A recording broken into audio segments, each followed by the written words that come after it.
How the Grinch Stole Christmas by Dr. Seuss.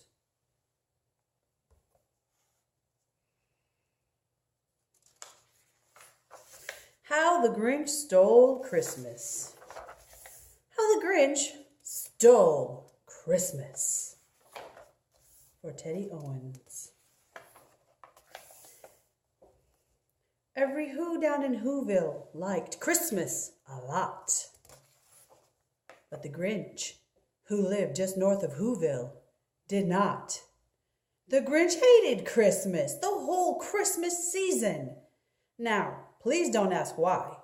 No one quite knows the reason. It could be his head wasn't screwed on just right. It could be, perhaps, that his shoes were too tight.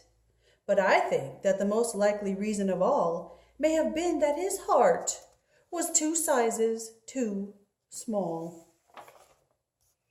But whatever the reason, his heart or his shoes, he stood there on Christmas Eve hating the Whos, staring down from his cave with a sour, grinchy frown at the warm, lighted windows below in their town.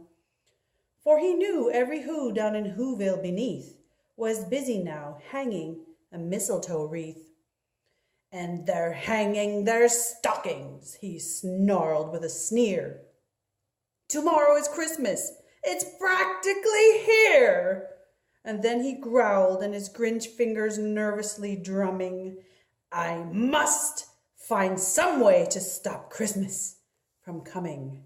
For tomorrow, he knew, all the Who girls and boys would wake up bright and early. They'd rush for their toys, and then, oh, the noise, noise. That's one thing he hated, the noise.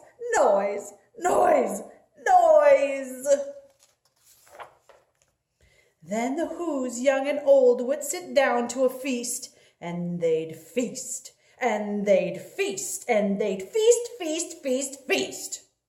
They would feast on Who pudding and rare Who roast beast, which was something the Grinch couldn't stand in the least.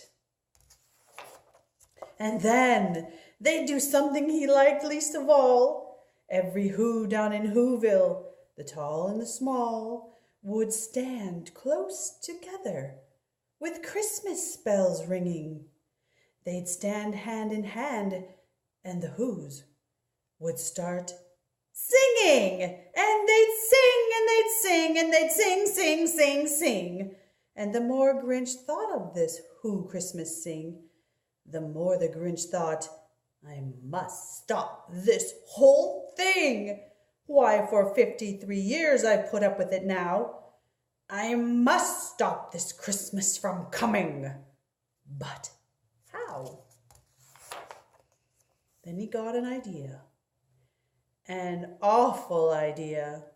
The Grinch got a wonderful, awful idea. I know just what to do, the Grinch laughed in his throat, and he made a quick Santa Claus hat and a coat. He chuckled and clucked. What a great Grinchy trick! With this coat and this hat, I look just like Saint Nick. All I need is a reindeer. The Grinch looked around, but since reindeer are scarce, there were none to be found. Did that stop the old Grinch? No. The Grinch simply said, if I can't find a reindeer, I'll make one instead. So he called his dog Max, and then he took some red thread, and he tied a big horn on top of his head. And then he loaded some bags and some old empty sacks on a ramshackle sleigh, and he hitched up old Max. And then the Grinch said, get up! And the sleigh started down toward the homes where the Whos lay a snooze in their town. All their windows were dark. Quiet snow filled the air. All the Whos were all dreaming sweet dreams without care. When he came to the first little house on the square, "This is stop number 1, the old Grinchy Claus hissed, and he climbed to the roof, empty bags in his fist. And then he slid down the chimney, a rather tight pinch. But if Santa could do it, then so could the Grinch. He got stuck only once for a moment or two. Then he stuck his head out of the fireplace flue, where the little Who's stockings all hung in a row. "These stockings," he grinned, "are the first things to go." Then he slithered and slunk with a smile most unpleasant. Around the whole room he took every present. Pop guns and bicycles, roller skates, drums, checkerboards, tricycles, popcorn, and plums.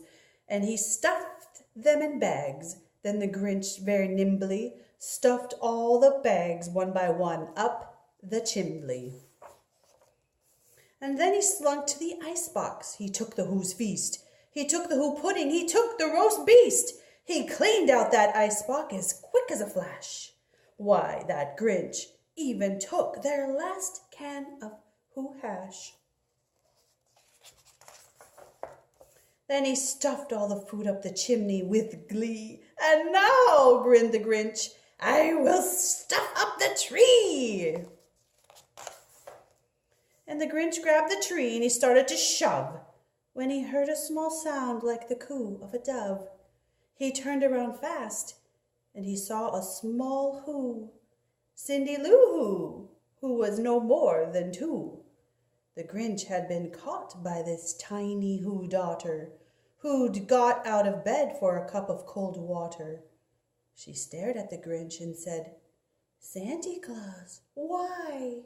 Why are you taking our Christmas tree? Why?" But you know that old Grinch was so smart and so slick, he thought up a lie, and he thought it up quick. "Why, my sweet little tot," the fake Santa Claus lied, "there's a light on this tree that won't light on one side, so I'm taking it home to my workshop, my dear. I'll fix it up there, then I'll bring it back here." And this fib fooled the child. Then he patted her head and got her a drink and sent her to bed. And when Cindy Lou Who went to bed with her cup, he went to the chimney and stuffed the tree up. Then the last thing he took was the log for their fire. And then he went up the chimney himself, that old liar. On their walls he left nothing but hooks and some wire. And one speck of food that he left in the house was a crumb that was even too small for a mouse. Then he did the same thing to the other Who's houses, leaving crumbs much too small for the other Who's mouses. It was dawn and all the Who's still abed, all the Who's still a snooze, when he packed up his sled, packed it up with their presents, the ribbons, the wrappings, the tags, and the tinsel, the trimmings, and the trappings. 3,000 feet up the side of Mount Crumpet, he rode with his load to the tip-top to dump it. "Pooh-pooh to the Who's," he was grinchiously humming. "They're finding out now that no Christmas is coming. They're just waking up. I know just what they'll do. Their mouths will hang open a minute or two, and then the Who's down in Whoville will all cry, 'Boo-hoo!'" "That's a noise," grinned the Grinch, "that I simply must hear." So he paused, and the Grinch put his hand to his ear. And he did hear a sound rising over the snow. It started in low, then started to grow. But the sound wasn't sad. Why, this sound was merry. It couldn't be so, but it was merry, very. He stared down at Whoville. The Grinch popped his eyes. Then he shook. What he saw was a shocking surprise. Every Who down in Whoville, the tall and the small, was singing without any presents at all. He hadn't stopped Christmas from coming. It came somehow or other, it came just the same. And the Grinch, with his Grinch feet ice cold in the snow, stood puzzling and puzzling. How could it be so? It came without ribbons. It came without tags. It came without packages, boxes, or bags. And he puzzled 3 hours till his puzzler was sore. Then the Grinch thought of something he hadn't before. Maybe Christmas, he thought, doesn't come from a store. Maybe Christmas perhaps means a little bit more. And what happened then?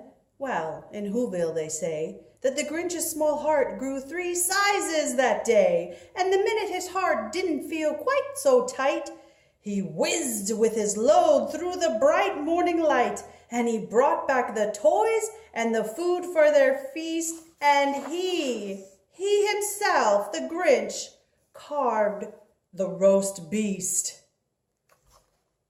The end.